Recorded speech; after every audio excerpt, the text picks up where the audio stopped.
our coverage of Wednesday night's shooting outside the Capitol Jewish Museum that left a young couple dead. Thank you for joining us this evening. I'm Michelle Marsh. And I'm Scott Thuman.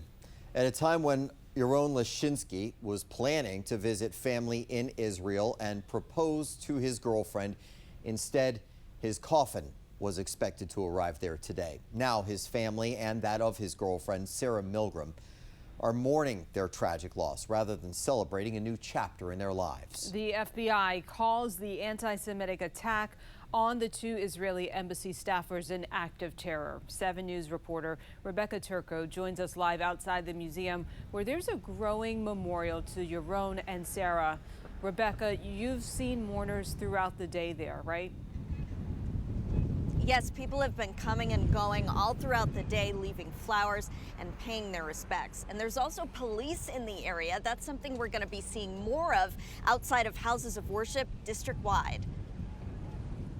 Flowers line the side of the Capitol Jewish Museum as loved ones and strangers mourn the couple gunned down just steps away.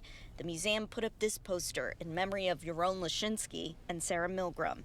They were leaving an event there Wednesday night when authorities say Elias Rodriguez opened fire. Every stone will be unturned. Stephen Dettelbach used to head the ATF and is a former U.S. attorney. One of the things that we do is what's called follow the gun. We try to find out as much as we can from the ballistic evidence that we have, whether that is a cartridge casing or whether it's firearm itself or both. We try to find out how that gun got to the hand of that criminal.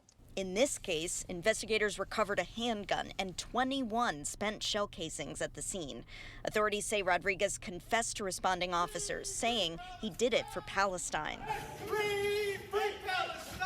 That can be very compelling evidence, as it should be. Stephen says investigators will check every lead in the coming days and beyond to determine without a doubt their suspect acted alone. But at this point, AG Pam Bondi said yesterday, everything we know now, he acted alone. Police, meanwhile, are increasing their presence around houses of worship and beyond as we head into the busy holiday weekend. Here in D.C., we have a responsibility to make sure that we're keeping people safe, and we're going to do that.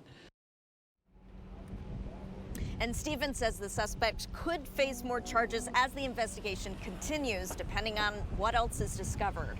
Reporting live in Northwest, Rebecca Turco, 7 News.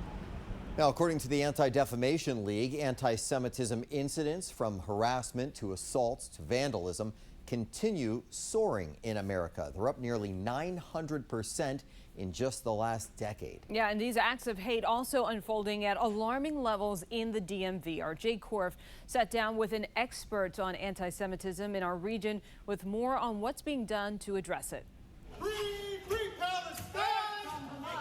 From the killing of 2 Jewish diplomats this week to hundreds of acts of hate in public spaces throughout the DMV, anti-Semitism continues to haunt the nation and the region. Anti-Semitism has escalated nationwide. This particular geographic area, the DMV, has been especially hard hit. According to experts who track anti-Semitism, in 2024, Maryland had the 6th highest number of incidents in the nation. Virginia was not far behind. We field reports of anti-Semitic incidents every day. Gulia Franklin Siegel with JCRC, the Jewish Community Relations Council of Greater Washington, heads up the effort to provide the resources and awareness needed to area stakeholders to better understand and combat anti-Jewish and anti-Israel sentiment. I think we've made very significant strides, but there's no question that this is still a daily effort. And when you look at anti-Semitism now, and you see that it is coming from the left and from the right, you can see that we're dealing with a perfect storm. Siegel's efforts include everything from deepening relationships with law enforcement to engaging with political, religious, and community leaders to bringing educational programs into public and private school systems throughout the DMV.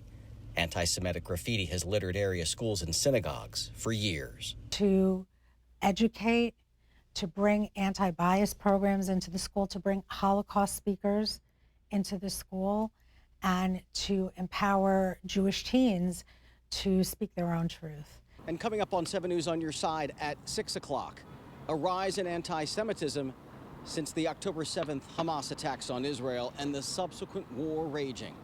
I'm Jay Korf for 7 News. All right, we'll check back soon. Thank you, Jay. All right, we're going to continue to keep you updated on air and online with all of the developments in this.